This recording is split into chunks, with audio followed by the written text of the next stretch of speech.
Assalamualaikum warahmatullahi wabarakatuh. Apa kabar semuanya? Semoga dalam keadaan sehat dan bahagia. Bapak Ki Hajar Dewantara pernah berkata, "Ing ngarso sung tulodo, ing madyo mangun karso, tutwuri handayani." Di depan memberikan teladan, di tengah membangun kekuatan dan terus berkarya, di belakang memberikan dorongan. Hal tersebut mengindikasikan bahwa pendidik merupakan aktor kemajuan pendidikan di Indonesia. Oleh karena itu, selama pembelajaran pengelolaan pendidikan, saya, Muhammad Adnan Fanani, mahasiswa Universitas Pendidikan Indonesia, jurusan Pendidikan Bisnis, akan memaparkan materi mengenai manajemen pendidik dan tenaga kependidikan. Selanjutnya adalah konsep manajemen pendidik dan tenaga kependidikan. Sebelum kita mengenal jauh apa itu manajemen pendidik dan tenaga kependidikan, kita harus pahami dulu apa itu manajemen. Nah, manajemen menurut para ahli, yaitu pertama adalah menurut Avandi. Manajemen adalah proses kerjasama antar karyawan untuk mencapai tujuan organisasi sesuai dengan pelaksanaan fungsi-fungsi perencanaan, pengorganisasian, personalia, pengarahan, kepemimpinan, dan pengawasan. Menurut Malayu S.P. Hasibuan, mengemukakan bahwa manajemen adalah ilmu dan seni mengatur proses pemanfaatan sumber daya manusia dan sumber lainnya secara efektif dan efisien untuk mencapai suatu tujuan tertentu. Berdasarkan pengertian tersebut, dapat disimpulkan bahwa manajemen adalah proses perencanaan, pengelolaan, dan pengarahan agar tercapai suatu tujuan. Selanjutnya adalah pendidik. Menurut Ahmadi, pendidik merupakan peran pembimbing dalam melaksanakan proses belajar mengajar. Menurut El Mulyasa, pendidik harus memiliki kualifikasi akademik dan kompetensi sebagai agen pembelajaran sehat jasmani dan rohani, serta memiliki kemampuan untuk mewujudkan tujuan pendidikan nasional.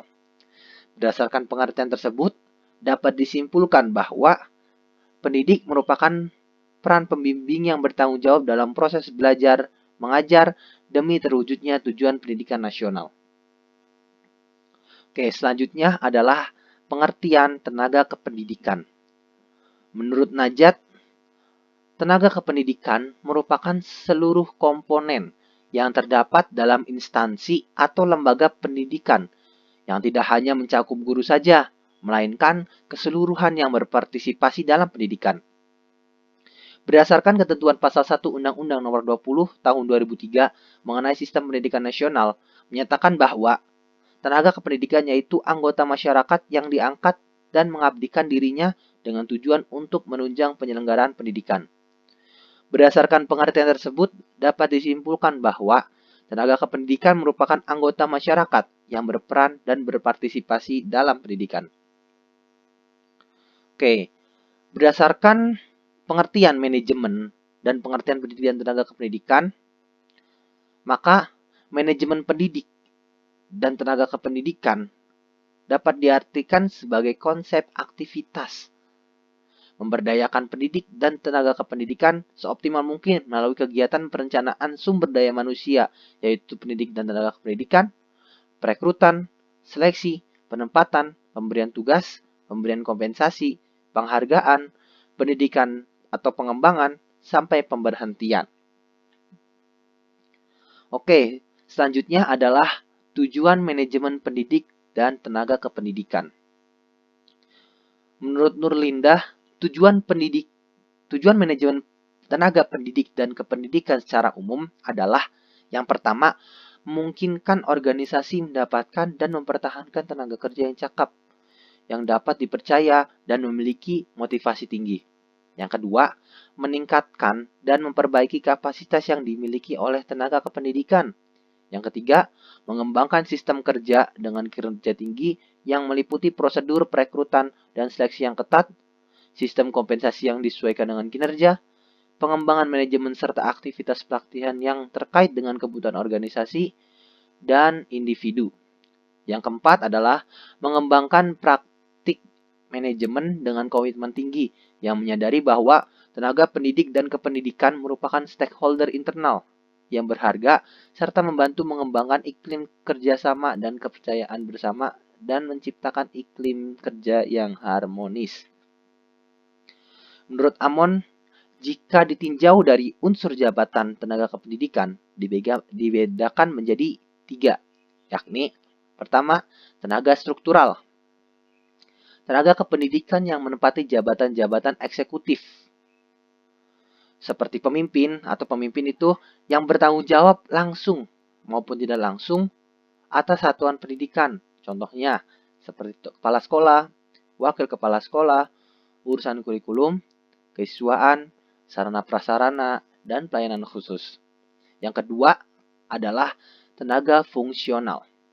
Merupakan tenaga kependidikan yang menempati jabatan fungsional, yaitu jabatan yang dalam pelaksanaan pekerjaannya mengandalkan keahlian akademis, kependidikan, seperti guru bimbingan penyuluhan atau konseling, pengembangan kurikulum dan teknologi, kependidikan, pengembangan tes, dan pustakawan.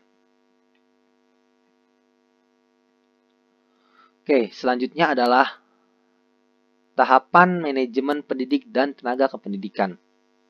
Menurut Amon dalam Ayubi dan Wibowo,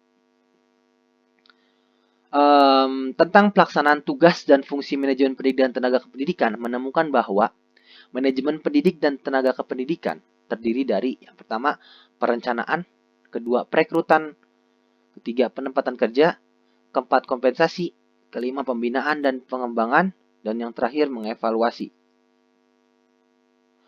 Oke, selanjutnya adalah perencanaan. Yang pertama perencanaan, manajemen pendidik dan tenaga kependidikan. Perencanaan manajemen pendidik, tenaga pendidik, dan kependidikan adalah pengembangan dan strategi dan penyusunan tenaga pendidik dan kependidikan sumber daya manusia yang komprehensif guna memenuhi kebutuhan organisasi di masa depan. Dalam perencanaan, perlu dilakukan analisis kebutuhan. Menurut Berger, analisis kebutuhan dilakukan untuk menganalisis kesenjangan kinerja. Langkah selanjutnya adalah menganalisis tugas dan beban kerja, yaitu mengelola pendidik dan tenaga kependidikan pada tugas dan tanggung jawab untuk bekerja di sekolah. Berdasarkan kualifikasi pendidikan dan kependidikan, menurut Gomez, analisis posisi sebagai proses pengorganisasian pekerja menjadi tugas-tugas yang diperlukan untuk melakukan pekerjaan tertentu. Sedangkan analisis beban kerja berfungsi untuk mengidentifikasi tugas dan tanggung jawab pekerjaan tertentu. Yang kedua adalah rekrutmen pendidik dan tenaga kependidikan. Rekrutmen dapat dilakukan untuk menutupi celah yang diketahui dalam proses perencanaan. Seperti yang dikatakan oleh Kamran, rekrutmen merupakan proses mencari calon potensial untuk mengisi pekerjaan suatu organisasi yang telah diantisipasi. Menurut Siagian, setidaknya 8 langkah dapat ditempuh dalam proses melakukan rekrutmen. Yang pertama adalah penerimaan surat lamaran, penyelenggaraan ujian, seleksi wawancara. Yang keempat adalah pengurangan latar belakang pelamar dan surat referensi. Yang kelima, evaluasi kesehatan. Yang keenam, wawancara oleh manajer yang akan menjadi supervisor langsung mereka. Yang ketujuh, pengakuan pekerjaan. Dan yang kedelapan, keputusan lamaran. Yang ketiga adalah penempatan kerja, pendidik, dan tenaga kependidikan. Penempatan tenaga pendidik harus memenuhi ketentuan UU Nomor 14 Tahun 2015 Pasal 7 Ayat 1C tentang profesionalisme bahwa profesi guru merupakan bidang pekerjaan khusus yang dilaksanakan dengan prinsip memiliki kualifikasi akademik dan latar belakang pendidikan yang sesuai dengan bidang tugasnya. Selanjutnya yang keempat adalah kompensasi pendidik dan tenaga kependidikan. Kompensasi penting dalam pengelolaan tenaga pendidik dan tenaga kependidikan.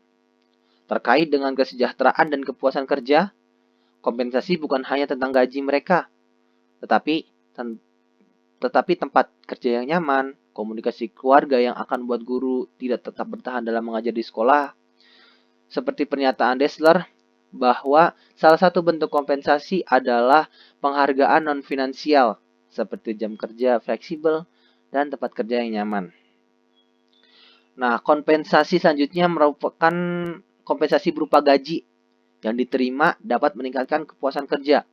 Jadi, menurut pernyataan Mathis and Jackson, salah satu cara manajemen untuk meningkatkan prestasi kerja, motivasi, dan meningkatkan kepuasan karyawan adalah melalui kompensasi.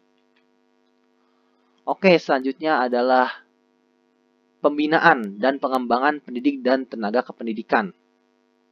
Pengembangan kompetensi baik pedagogik maupun profesional yang umumnya dilakukan saat ini adalah guru aktif dalam kegiatan kelompok kerja, guru atau KKG.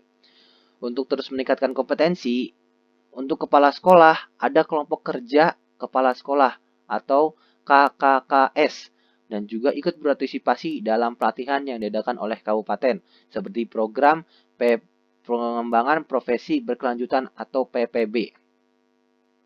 Pengembangan dilakukan untuk kebutuhan pendidik dan tenaga kependidikan dalam organisasi di masa depan. Pelatihan dan pengembangan memiliki manfaat bagi karir untuk menghadapi tanggung jawab yang lebih besar di masa depan. Nah, yang keenam adalah evaluasi pendidik dan tenaga kependidikan. Salah satu standar dan tugas kepala sekolah adalah kompetensi supervisi.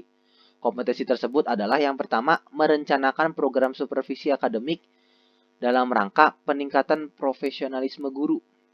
Yang kedua adalah melaksanakan supervisi akademik guru dengan menggunakan pendekatan dan teknik supervisi yang tepat. Yang ketiga adalah menindaklanjuti hasil supervisi akademik pada guru dalam rangka peningkatan profesionalisme guru. Supervisi akademik dilakukan untuk mengetahui guru dalam melaksanakan kegiatan pembelajaran mulai dari kegiatan perencanaan, pelaksanaan, dan penilaian. Kepala sekolah dapat mengetahui kompetensi dan kinerja guru dalam kegiatan pembelajaran masing-masing guru melalui pemantauan dan supervisi pembelajaran di kelas. Hasil pemantauan atau yang selanjutnya disebut hasil supervisi digunakan untuk menyusun program tindak lanjut supervisi.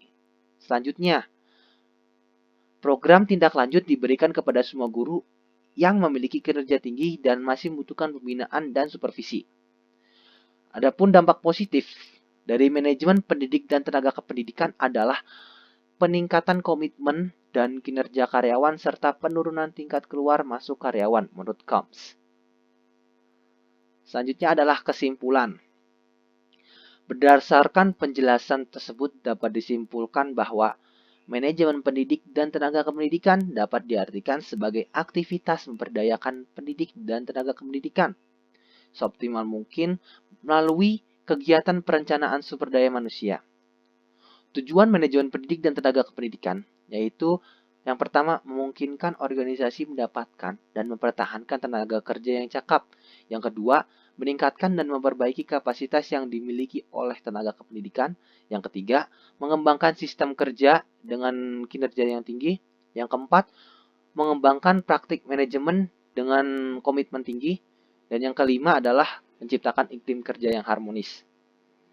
Adapun tugas manajemen pendidik dan tenaga kependidikan terdiri dari yang pertama perencanaan, yang kedua perekrutan, ketiga penempatan kerja, keempat kompensasi, dan yang kelima pembinaan dan pengembangan, dan yang keenam mengevaluasi. Alhamdulillah penyampaian materi pada hari ini sudah selesai. Terima kasih kepada para audien yang telah memperhatikan materi ini. Kurangnya dari saya, lebihnya dari Allah Subhanahu wa taala. Mohon maaf bila ada salah kata. Hadza wallahu yar'ana wa yafadna walhamdulillahirabbil alamin. Wassalamualaikum warahmatullahi wabarakatuh.